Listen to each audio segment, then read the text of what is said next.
Apreciados amigos, el pastor Luis Eguiluz con ustedes una vez más en esta oportunidad para centrarnos en el repaso de la lección de la escuela sabática. Este trimestre estamos estudiando acerca del crisol de Cristo para purificar nuestras vidas y así también aprender a depender de Dios en los momentos más difíciles. Esta semana, lección 5, se titula Calor extremo. El versículo para esta semana se encuentra en Isaías 53:10 y dice: con todo eso, Jehová quiso quebrantarlo, sujetándole a padecimiento. Cuando haya puesto su vida en expiación por el pecado, verá linaje, vivirá por largos días y la voluntad de Jehová será en su mano prosperada. Este versículo es una profecía mesiánica, presentando lo que Jesús, el Mesías, vendría a realizar por cada uno de nosotros, porque la consecuencia del pecado iba de todas maneras a traer muerte, pero el Señor vino a traer vida, aún exponiéndose a una muerte eterna, a un sufrimiento que nosotros merecíamos, y Él lo pasó para que nosotros pudiésemos alcanzar la salvación. La lección de esta semana nos va a presentar la experiencia de algunos personajes bíblicos y ellos también pasaron por su crisol, mostrándonos a nosotros que es necesario que purifiquemos nuestras vidas. Vamos a ver el ejemplo de Abraham, vamos a ver el ejemplo de Oseas, de Job, de Pablo, y también vamos a aplicarlo a nuestra propia vida. Necesitamos nosotros aprender de la experiencia pasada. Necesitamos nosotros aprender de aquellos que vivieron dependiendo de Dios completamente, para que en estos tiempos nosotros aprendamos a depender de Dios. Tiempos difíciles, tiempos que son realmente controvertidos, tiempos finales, en donde necesitamos estar más y más cerca de Dios. Veamos la experiencia de Abraham. Abraham en el crisol. La lección nos lleva al capítulo 22 de Génesis, donde se relata la historia del llamamiento de Dios para que Abraham vaya y sacrifique a su hijo, a su único hijo, al hijo de la promesa, aquel hijo que tal vez esperaba ansiosamente, pero nunca llegaba. Y en su vejez llegó el hijo, y ahora el Señor se lo pide en sacrificio. Tal vez Abraham pudo haberse negado, pudo haber pensado que la voz que escuchó no era la voz de Dios. Pudo haber puesto uno y otro pretexto. Pero Abraham reconocía la voz de Dios. Abraham sabía que Dios era un Dios poderoso y así como le dio a su hijo, se lo daría nuevamente. O si es que llegaba a sacrificarlo, lo resucitaría. Algo había en el corazón de Abraham que lo llevó a actuar con esa firmeza y determinación, con esa fe y convicción de que Dios es un Dios poderoso. Y la lección no solamente nos muestra a Abraham como parte principal de esta experiencia, sino también nos lleva a Isaac, porque Isaac ya no era un niño, Isaac ya era un joven, y en aquel momento cuando los siervos se quedaron por orden de Abraham y él puso la leña sobre los hombros de Isaac y llevando el fuego caminaron hacia aquel monte. Entonces aquel joven le dice: Padre mío, he aquí la leña, he aquí el fuego, pero ¿y la ofrenda? ¿Y el cordero? Y el padre no sabía qué responder, no quería en ese momento decirle: tú eres la ofrenda. El padre solamente atinó a decirle: no te preocupes, hijo, Dios se proveerá de ofrenda para el sacrificio. En ese momento él estaba diciendo algo que más adelante se cumpliría y llegaría a ser realmente parte de lo que vimos, ¿no? Lo que vemos, cómo se cumplió aquella provisión que Dios hizo para Abraham. Mis queridos amigos, ofrecer a su hijo como sacrificio era solamente un ejemplo, una muestra, y también era una demostración de su fe. Y algunos teólogos nos presentan que esta acción tiene un triple propósito. Esta experiencia tiene una triple misión en la presentación del Evangelio. Tiene un propósito a través de la revelación, ¿no? a través de cómo está revelando lo que va a suceder, el plan de Dios, el amor de Dios, el plan de salvación. También una profecía, ¿no? de lo que iba a ocurrir más adelante. Y, en tercer lugar, una tipología. Así como el Padre estaba sacrificando a su Hijo, era una tipología del Padre enviando a Jesús para morir en lugar del ser humano. Así que ese triple propósito de esta experiencia está llena de enseñanza, de un profundo mensaje, de una visión salvífica, de tal manera que nos llena de esperanza, de seguridad. Y estoy seguro que Abraham debe haberse sentido el hombre más agradecido del mundo al ver a ese ángel que viene y le dice: no le hagas nada a este muchacho, porque Dios ha visto que tú eres obediente, que tú eres fiel. Y cuando levanta su rostro ve a aquel animalito allí entre sus cuernos, con sus cuernos atrapado en un arbusto, y el cual fue el cordero del sacrificio, el cumplimiento de sus palabras, que Dios se proveería de ofrenda para el sacrificio. Porque Dios es un Dios que obra, que actúa, que provee. Es un Dios que está siempre dispuesto a dar a sus hijos respuesta a sus oraciones. Y también de esta manera Abraham iba a comprender por su propia experiencia la grandeza de la obra redentora de Dios para con toda la raza humana, específicamente para aquellos que acepten su mensaje de salvación, que acepten al Mesías, que acepten la sangre provista para limpiar del pecado a todo aquel que viene con confianza y la seguridad. La clave para que Abraham sobreviviera y aprendiera durante el proceso fue que conocía la voz de Dios. Reconocía la voz de su Señor.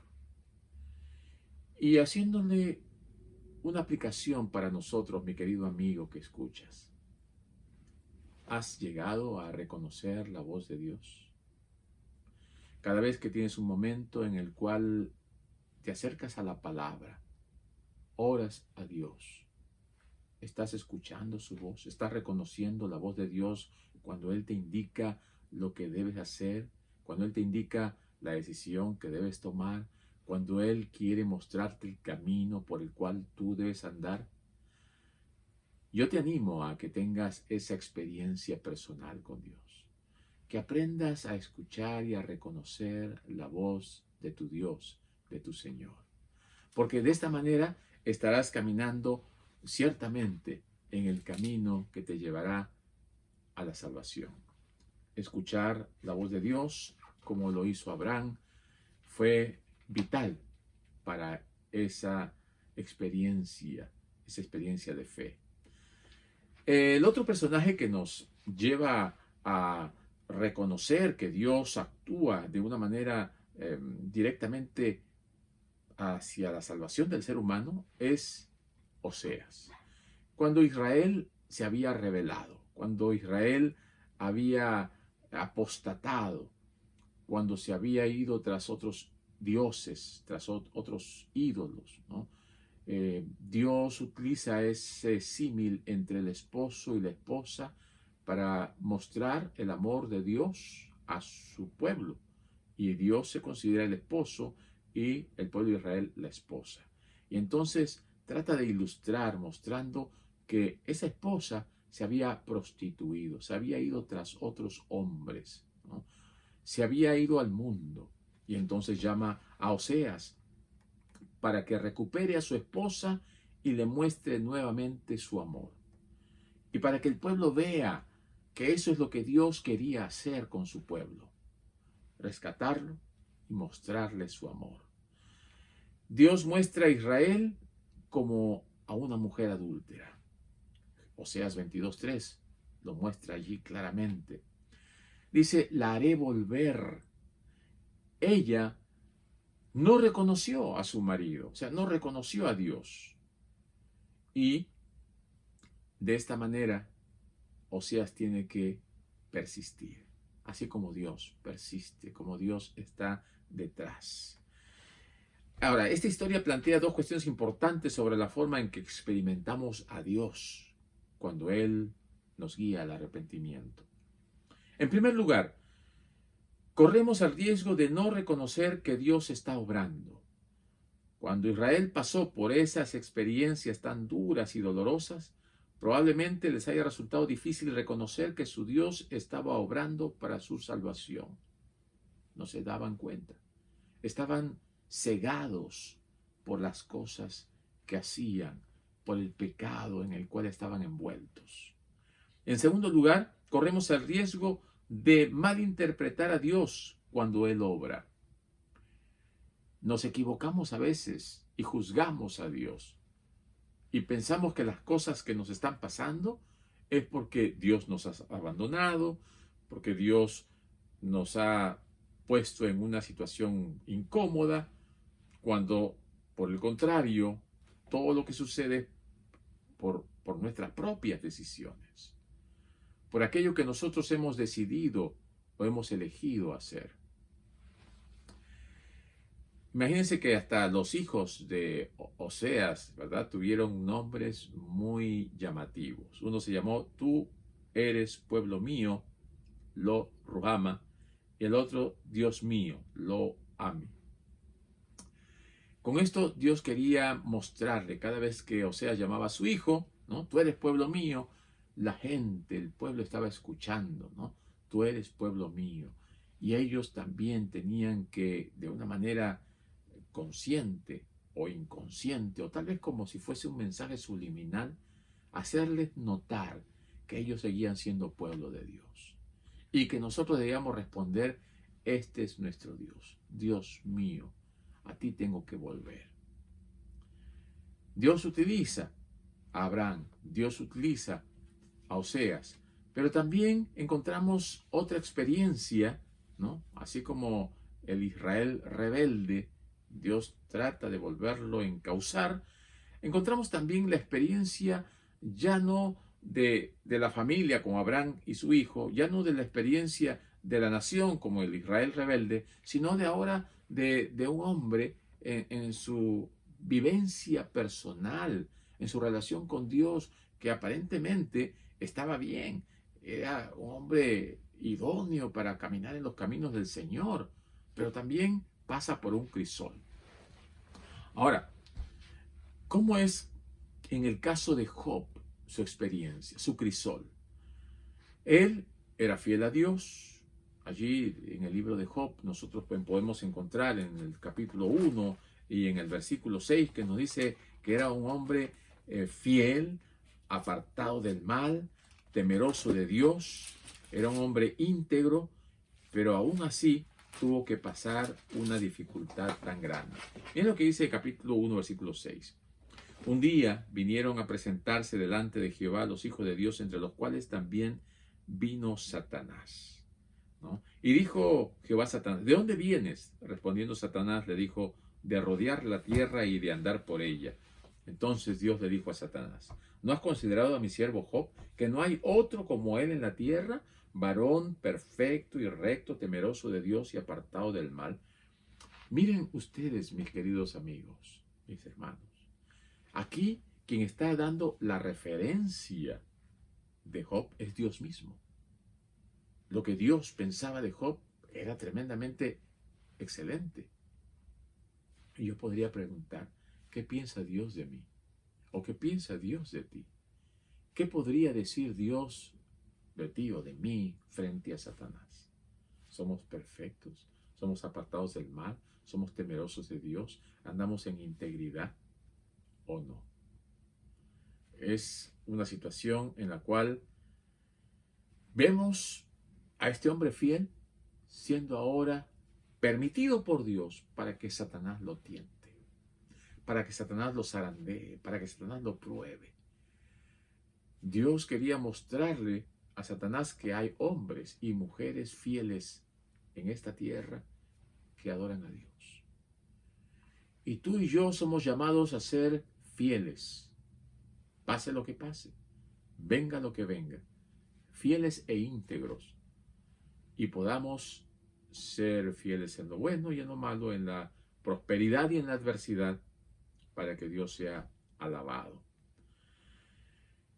Tal vez la experiencia de Job sea una de las más candentes, uno de los crisoles más ardientes. Haber perdido todo, los hijos, los siervos, las propiedades, el ganado, todo. Lo único que le quedó fue la vida y a la esposa. Y aún la esposa vino y le dijo que maldiga a Dios, que se muera. Y él se mantuvo aún firme y fiel. Aun cuando su cuerpo fue tocado por la enfermedad, él se mantuvo fiel. Y esa fidelidad, esa fe, esa respuesta a Dios, se nota luego en la retribución que Dios hace en él. Pero mis amigos, aquí notamos que Job adoró a Dios. La adoración es importante en nuestra relación con Dios. En Job, capítulo 1, versículos 20 y 21, vemos allí que dice: entonces Job se levantó, rasgó su manto, rasuró su cabeza, se postró en tierra y adoró. Y dijo: desnudo salí del vientre de mi madre, y desnudo volveré allá. Jehová dio y Jehová quitó, sea el nombre de Jehová bendito. En estas dos citas, en estos dos versículos, nos muestra la actitud de adoración de Job. Y encontramos aquí tres aspectos en la adoración. En primer lugar, Job acepta su impotencia y reconoce que no tiene derecho a nada. Desnudo salí del vientre de mi madre y desnudo volveré allá. En segundo lugar, Job reconoce que Dios todavía está al control de todas las cosas. Jehová dio, Jehová quitó. Y también, en tercer lugar, Job concluye reafirmando su fe en la justicia de Dios. Sea el nombre de Jehová bendito. De esta manera, Job nos enseña que nosotros también tenemos que ser conscientes que es Dios el que debe estar siempre en primer lugar. Nosotros no tenemos derecho de nada. En segundo lugar, tenemos que reconocer que Dios está al control de todas las cosas. Y en tercer lugar, tenemos nosotros que reconocer también que la justicia de Dios está por encima de la nuestra. Y que si nosotros aceptamos ese amor, esa justicia de Dios, la gracia del Señor y lo que el Señor ofrece, estaremos más que seguros y estaremos en el camino correcto. Mis queridos amigos, también encontramos aquí la experiencia de Pablo. Nos dice 2 Corintios 1, 8 y 9. Fuimos abrumados sobremanera más allá de nuestras fuerzas, de tal modo que aún perdimos la esperanza de conservar la vida. Pero tuvimos en nosotros mismos sentencia de muerte, para que no confiásemos en nosotros mismos, sino en Dios, que resucita a los muertos. El apóstol Pablo fue llamado por el Señor. Fue escogido también como uno de los apóstoles. Él mismo lo menciona al comenzar sus cartas. Él dice que fue llamado al último, pero que fue llamado por Dios para ser apóstol a los gentiles.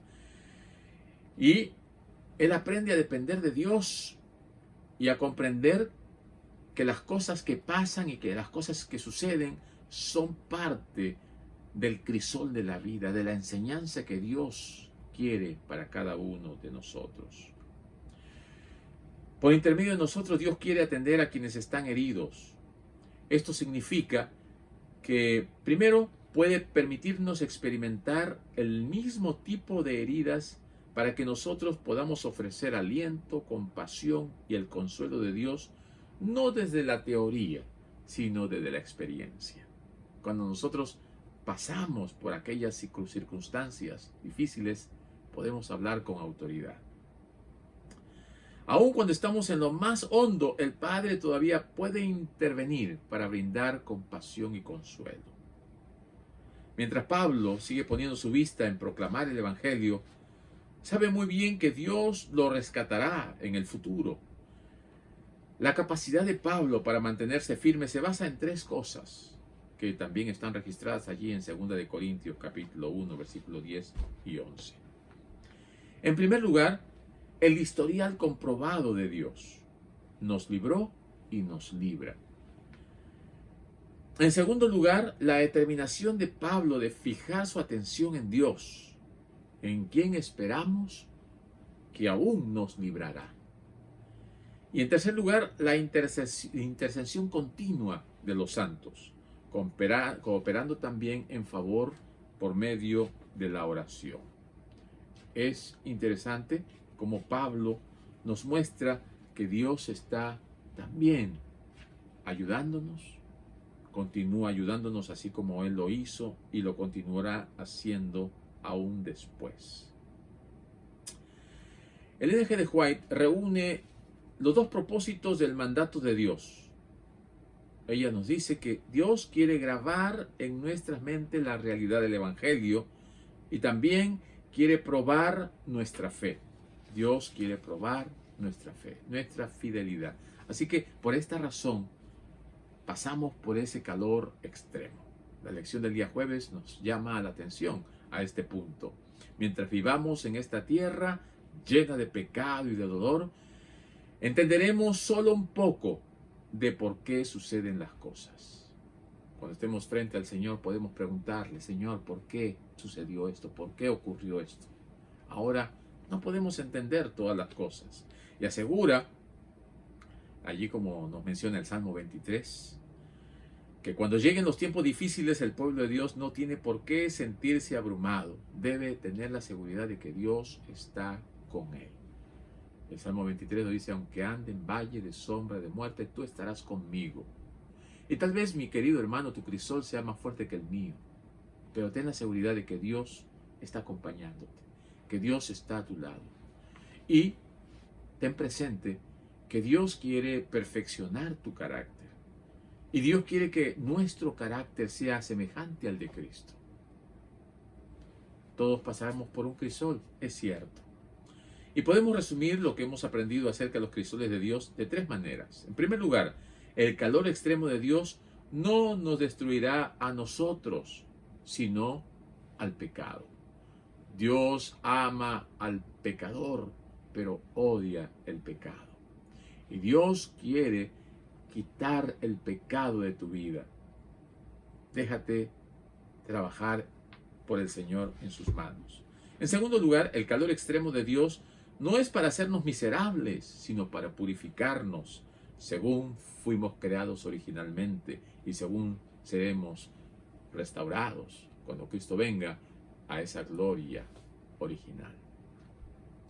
Y en tercer lugar, el cuidado de Dios por nosotros en medio de todas las cosas es constante y tierno. Nunca nos dejará solos a pesar de lo que nos suceda.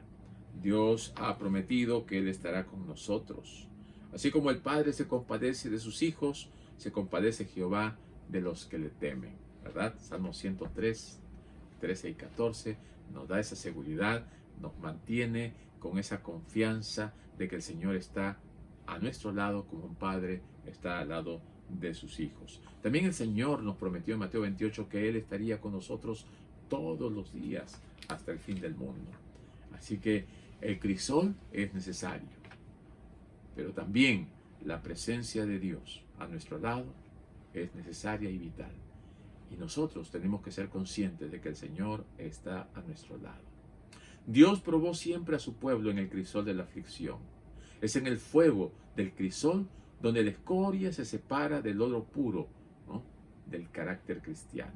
Jesús vigila la prueba. Él sabe que se necesita para purificar el precioso metal, para que pueda reflejar el resplandor de su amor. Es por medio de pruebas estrictas y reveladoras como Dios disciplina a sus siervos. Mis queridos amigos, mis queridos hermanos, el Señor nos ama y por ese amor que nos tiene, quiere que cada uno de nosotros, al pasar por el crisol, al pasar por las dificultades, al pasar por las experiencias difíciles de la vida, nos vayamos purificando, vayamos perfeccionando nuestro carácter, vayamos asemejándonos a Cristo Jesús. Yo te animo, mi querido amigo, mi querido hermano, a que dediques tiempo contemplando a Jesús. Somos transformados por la contemplación, por lo que admiramos, por lo que vemos, por aquello que estamos constantemente cerca a nosotros, por aquello que lo tenemos a nuestro lado. Si tenemos a nuestro lado a Cristo, seremos transformados a la imagen de Cristo. No quisiera que tú tengas la imagen de cualquier otra cosa, sino la de Cristo. Y para eso necesitamos estar cerca de Él. Como Abraham, aprender a reconocer la voz de Dios. Como Oseas, aprender a ser obediente en buscar a aquellos que se han alejado de Dios.